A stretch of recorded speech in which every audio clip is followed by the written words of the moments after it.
ऐसे 68 BPSC Ashutosh. Topic: forest creates its own trees, it does not wait for the people to throw seeds. जंगल अपने पेड़ स्वयं तैयार करता है, यह लोगों के जंगल में आकर बीज फेंकने का इंतजार नहीं करता है।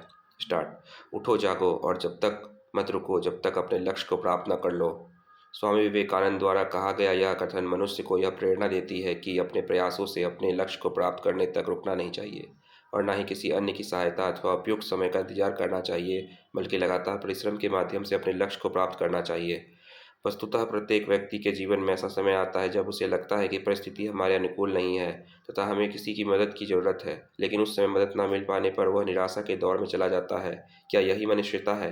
बिल्कुल भी नहीं, बल्कि मनुष्यता तो वह है जो व्यक्ति बिना किसी सहायता या मदद की चाह के अपने लक्ष्य की ओर पथ पर बढ़कर अंततः अपने लक्ष्य को प्राप्त करता है।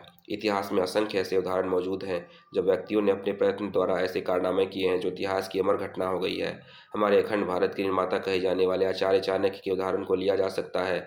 जब उन्हें धनानंद द्वारा अपमान किया गया था तथा बंदी बनाया गया था, तब कोई साधारण मनुष्य राजा के सामने नतमस्तक हो जाता और माफी मांग लेता, लेकिन चाणक्य ने उसे चुनौती के दौर पर लिया और अकेले ही प्रयत्न करना आरंभ किया। फिर आगे का इतिहास समस्त दुनिया जानता है कि किस प्रकार उन्होंने एक छोटे से बालक चंद्रगुप्त को प्रशिक्षित करके उसे राजा बनाकर मगध साम्राज्य की स्थापना की और भारत के इतिहास में अमर हो गए। एक अन्य उदाहरण के तौर पर गांधी जी को लिया जा सकता है कि जिन्हें जब नस्लीय भेदभाव के कारण ट्रेन के बोगी से नीचे फेंक दिया गया था, तब उन्होंने अंग्रेजों के खिलाफ अकेले ही लड़ना प्रारंभ किया और जल्द ही उनके इस प्रयासों में असंख्य लोग जुड़ गए तथा गांधी जी ने न केवल अफ्रीका में अपितु भारत में भी अंग्रेजों के खिलाफ संघर्ष किया और भारत को स्वतंत्रता दिलाई। अब प्रश्न उठता है कि क्या कोई साधारण मनुष्य इस ट्रेन वाली घटना के बाद संघर्ष करने की हिम्मत कर पाता? क्या होता अगर गांधी जी ने हार मान लिए होते? इसका उत्तर है कि कई घटनाएं गांधी जी के बिना भारतीय इतिहास में अलग रूप से घटित होती। इससे भी हमें सीख मिलती है कि व्यक्ति को अपने स्वयं के प्रयास से निरंतर अपने पथ अपने लक्ष्य की ओर बढ़ना चाहिए। भारत के इतिहास में बाबा साहेब अम्बेडकर को कौन भूल सकता है? उनके संघर्ष आज भी लोगों को प्रेरणा देती है कि किस प्रकार उन्हें स्कूल से बाहर रखा जाता था, फिर भी उन्होंने शिक्षा को प्राप्त कर अपना व्यक्तित्व का विकास किया तथा इंग्लैंड और अमेरिका से कई डिग्रियां प्राप्त करने के बाद भारत में आकर स्वतंत्रता आंदोलन तथा दलितों के विकास से जुड़ी तथा कालांतर में भारतीय संविधान में उनके द्वारा निभाए गए भूमिका के कारण उनको भारतीय संविधान के पिता की उपाधि दी गई। अगर वे परिस्थितियों से मुकाबला नहीं करते और हार मान जाते तो क्या वे ये उपलब्धियां हासिल कर पाते? इस तरह इतिहास में अनेकों उदाहरण मौजूद है जिससे हर परिस्थितियों का सामना बखूबी किया और इतिहासों में एक नई इबारत लिखी। चाहे वह अंतरिक्ष के क्षेत्र में एपीजे अब्दुल कलाम हो या खेल के क्षेत्र में फोगाट बहने, चाहे वह सैन्य क्षेत्र में अवनी चतुर्वेदी व भावना कंठ जैसे महिला हो या व्यापार के क्षेत्र में धीरूभाई अम्बानी, बिल गेट्स इत्यादि लोग, सबके जीवन की कहानी लगभग इस अर्थ में एक समान है कि वे अपने प्रतिकूल परिस्थितियों से लड़ते हुए अकेले ही अपने लक्ष्य की ओर अग्रसर हुए तथा लक्ष्य को प्राप्त किया और लाखों करोड़ लोगों की प्रेरणा बने।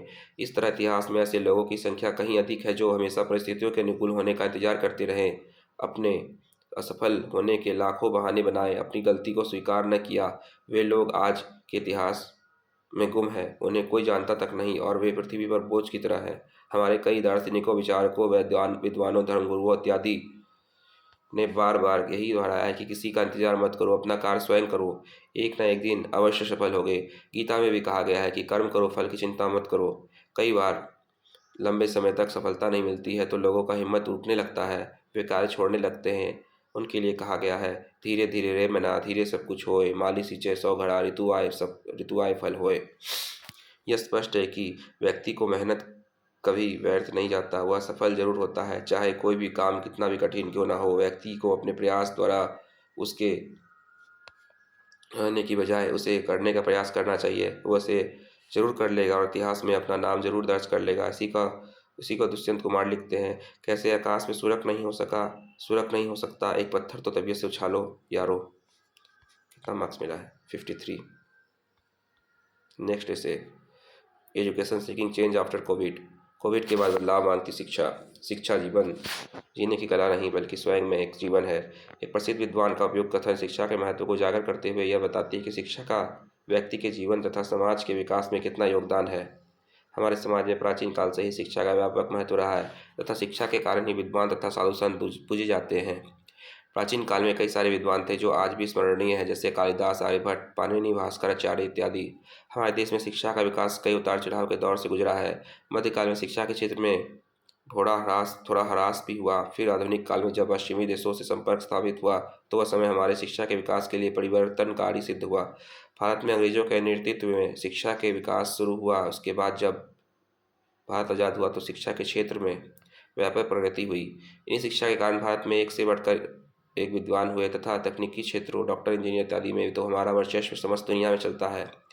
कोविड की उत्पत्ति ने समाज के सभी क्षेत्रों को प्रभावित किया। शिक्षा भी उनमें से एक था। शिक्षा के क्षेत्र में तो कोविड का प्रभाव सर्वाधिक व्यापक था। इसने शिक्षा के कई आयाम बदल दिए। कोविड का प्रभाव यह हुआ कि स्कूल, कॉलेज, विश्वविद्यालय सब बंद हो गए, जिसके कारण विद्यार्थियों का शिक्षालयों के से संपर्क टूट गया, जिससे उनकी शिक्षा पर नकारात्मक असर पड़ा। प्रथम संस्था द्वारा कोविड के बाद किए गए सर्वेक्षण में यह बात सामने आया है कि कक्षा 3 के 80% से अधिक विद्यार्थी कक्षा 2 के पाठ्य पुस्तक नहीं पढ़ पाते, जबकि कक्षा 1 से 5 के लगभग 51% विद्यार्थी कक्षा 2 के पाठ्य पुस्तक नहीं पढ़ पाते हैं। यह एक गंभीर चिंता का विषय है। इसके अतिरिक्त कोविड में पढ़ाई छूटने के बाद छात्रों द्वारा कोई अन्य क्रियाकलाप का विकल्प न होने के कारण ऑनलाइन गेमिंग, सोशल मीडिया इत्यादि क्षेत्रों पर ज़्यादा ध्यान दिया जाने लगा, जिसके नकारात्मक प्रभाव उनके व्यक्तित्व के विकास पर पड़ा। उपयुक्त कारणों के फलस्वरूप शिक्षा के क्षेत्र में कई बदलाव की मांग उठने लगी, जिससे सरकार तथा समाज पर दबाव डाला कि परिवर्तन करें। कोविड के बाद शिक्षा के क्षेत्र में सार्वजनिक बदलाव यह हुआ कि डिजिटल शिक्षा में क्रांतिकारी उछाल आया और घर घर तक यह पहुंच गया। इसका सर्वाधिक सकारात्मक असर गाँव पर पड़ा है, क्योंकि उनके सर्वश्रेष्ठ शिक्षकों से पढ़ने का अवसर उपलब्ध हुआ है, जो पहले किसी बड़े शहर में भी ही उपलब्ध थे। अब उनके एक क्लिक पर उनके सामने थे। इससे ग्रामीण क्षेत्रों में तथा शहरी क्षेत्रों में भी शिक्षा जारी रख पाना संभव हो सका। कोविड के बाद शिक्षा के क्षेत्र में अन्य बदलाव यह हुआ कि लोगों को तकनीकी शिक्षा की ओर झुकाव देखने को मिला, क्योंकि तकनीकी शिक्षा की प्राप्ति ऑनलाइन के माध्यम से आसानी से उपलब्ध की थी तथा तकनीकी शिक्षा ही लोगों को रोजगार दिलाने में सक्षम थी। कोविड के बाद शिक्षा के क्षेत्र में एक महत्वपूर्ण बदलाव हाइब्रिड कक्षा की उपस्थिति है। इसका प्रचलन भी कोविड का प्रभावी था। भारत सरकार द्वारा लाई गई नई शिक्षा नीति, जो कि 5+3+3+4 पर आधारित है, भी कोविड के बाद बदलाव मांगती शिक्षा के अनुरूप ही था, जिसमें बच्चों को ज़्यादा मौलिक व नवोन्मेष बनाने पर जोर देता है। कुल मिलाकर देखें तो यह कहा जा सकता है कि कोविड का प्रभाव शिक्षा पर काफ़ी नकारात्मक रूप से पड़ा, जिसके फलस्वरूप कई परिवर्तन भी शिक्षा के रूप में हुए। फिर भी वर्तमान समय में शिक्षा व्यवस्था में कई कमियां मौजूद है, जिसे दूर किया जाना आवश्यक है, ताकि शिक्षा के क्षेत्र में सुनियोजित विकास हो सके तथा समाज का भी विकास तीव्र गति से हो सके।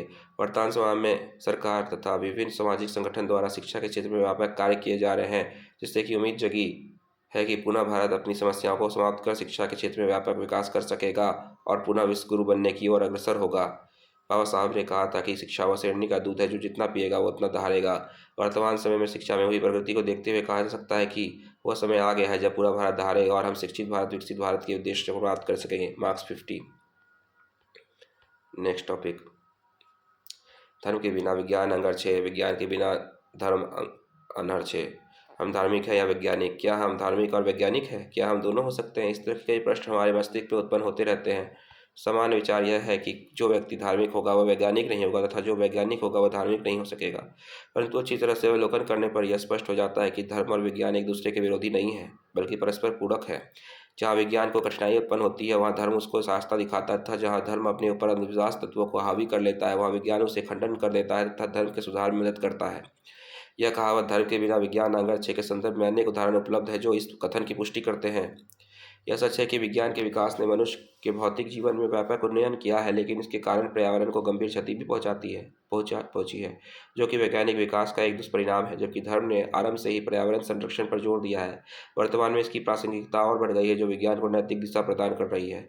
एक अन्य उदाहरण की ओर देखें तो विज्ञान ने परमाणु शक्ति का विकास किया। क्या हम कल्पना कर सकते हैं कि इसके दुष्परिणाम कितने गंभीर हो सकते हैं यदि यह गलत हाथों में पड़ गया? इसकी एक झलक हम हिरोशिमा और नागासाकी में देख चुके हैं। वही धर्म हमेशा ही एकता, भाईचारा, शांति व प्रेम पर जोर देता है, और इस क्षेत्र में भी यह विज्ञान को दिशा दिखाता है कि उसे क्या करना चाहिए। जहाँ एक और विज्ञान ने भौतिकवादी जीवन शैली को बढ़ावा दिया है, वहीं दूसरी ओर इसके दुष्परिणाम भी सामने आने लगे हैं, लोगों के अकेलेपन, अवसाद इत्यादि के रूप में। वहीं धर्म ने हमेशा ही व्यक्ति के ऊपर समाज को तथा समाज के ऊपर राष्ट्र को महत्व दिया है, जो कि आधुनिक समय में अति आवश्यक हो गया है। क्या धर्म के क्षेत्र में विज्ञान का योगदान है? इस प्रश्न पर व्यापक विचार व विमर्श हुआ है और यह सिद्ध करते हैं कि विज्ञान के बिना धर्म आनर है।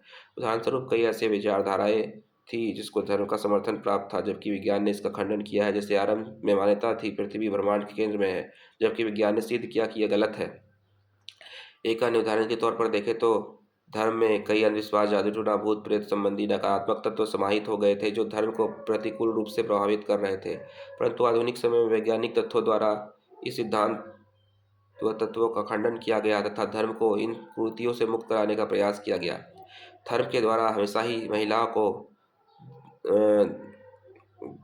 दोयम दर्जे का माना गया है तथा इस पर कई बंधन थोप दिए गए हैं, क्योंकि धर्म द्वारा महिला की तुलना जुआ तथा शराब जैसी बुराइयों से की गई थी।